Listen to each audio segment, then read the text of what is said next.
panahon sa pandemya, daghan gyud ang mabunga nga mga talento sa mga tao, labi na kunwa kay lingaw o buhaton. Sama na lang sa fashion designer nga si Jeff Albea, kinsa nakakaplag siyang bagong talento sa natad sa sculpture. Una nga gipakunong ang mga wedding events aron nga mapugnan ang pagkuyanap sa COVID-19 virus. Gumikan ini, nangita siya kalingawan aron nga mapalambo pa ang iyang talento. Ug di lang basta-basta ang iyang namugna nga mga artworks, sanglit pang international ang dating ini. Karong buntaga, atong tan-awon ang nagkalain-lain niyang mga obra nga tatak Pinoy. Dinhi lang sa GMA Regional TV Live. Atong ilailahon karong buntaga mga kapuso, makapabilib yun ang iyang mga artworks, designer ug artist Jeff Albea. Mayong buntag, Sir Jeff, welcome sa GMA Regional TV Live. Pwede bang mag-greet mo, sir, ang ating mga kapuso na nanood right now? Hello, good morning mga kapuso. Kamusta kayo? Thank you so much for joining us, Sir Jeff. It's nice to have you in the program. First up, congratulations dahil na-acknowledge sa Philippine Consulate General sa New York ang mga artworks mo. At of course, patok na patok sa social media. How do you feel about this, Sir Jeff? Is this your first time to do an exhibit or an art show? It's my first time to do an art show internationally. First solo ko to sa New York. Tapos it was the artworks were displayed in the Philippine Consulate in 5th Avenue in New York.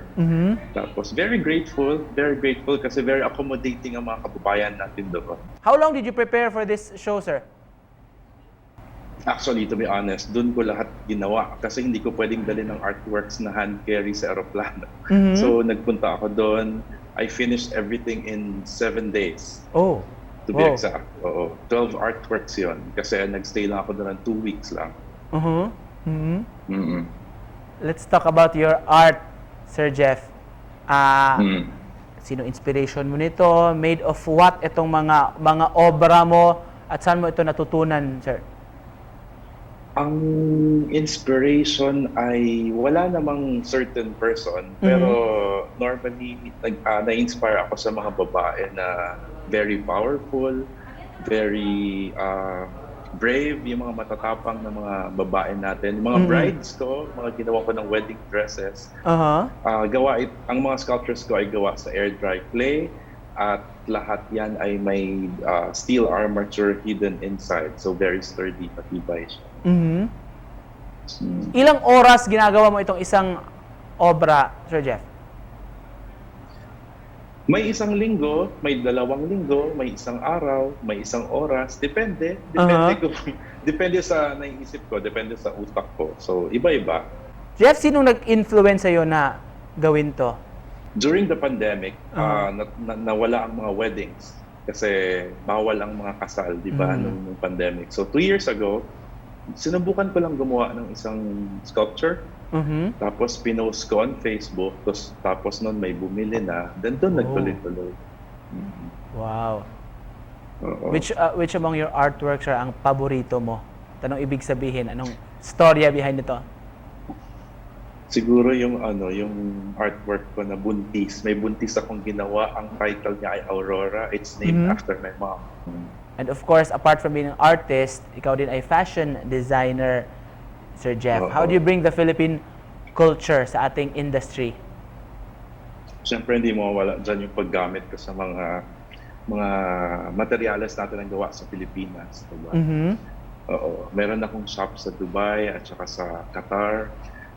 Lahat yan ay ginagawa ko lahat ng makakaya ko para magamit ko yung mga materyales na manggagaling dito para maipakita ko yung produkto natin siyempre sa mga banyaga. How's it like to be a costume designer, a designer, an artist at the same time daw, Sir Jeff? Mahirap kasi paiba-iba.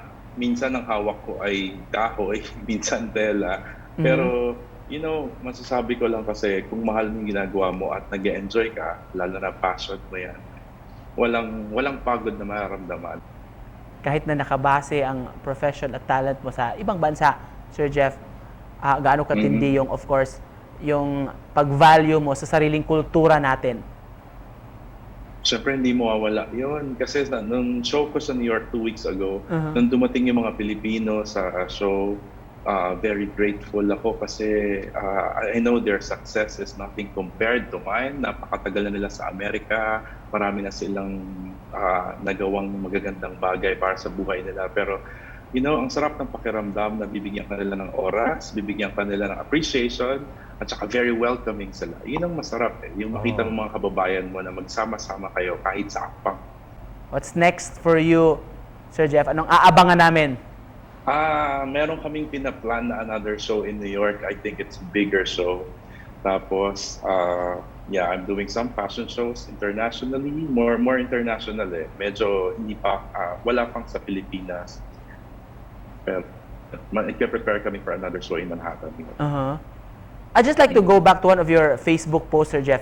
You said art is power, it inspires, educates, and connects the unconnected. Ano ibig sabihin mo niyan, sir? Alam mo, maraming bibili sa akin kasi na walang idea sa, for example, kung ano yung pinapakita ko sa isang artwork ko, hindi nila naiintindihan kaagad. So, ang sarap sa pakiramdam na kapag pinaliwanag mo sa kanila, lalo na pag nalaman nila ang title, nako-connect nila yung sarili nila. For example, meron akong isang art collector na bumili ng artwork ko na naka-move on siya from a breakup. Hindi ko lang mapunto kung paanong paraan, pero yun may connection na nangyayari. And to close this, Sir Jeff, hingin kami ng mensahe mo sa ating mga viewers this morning. Siguro kahit yung show ko sa New York, ang title ay Tadhana, kasi para sa akin yung tadhana natin ay equivalent to success.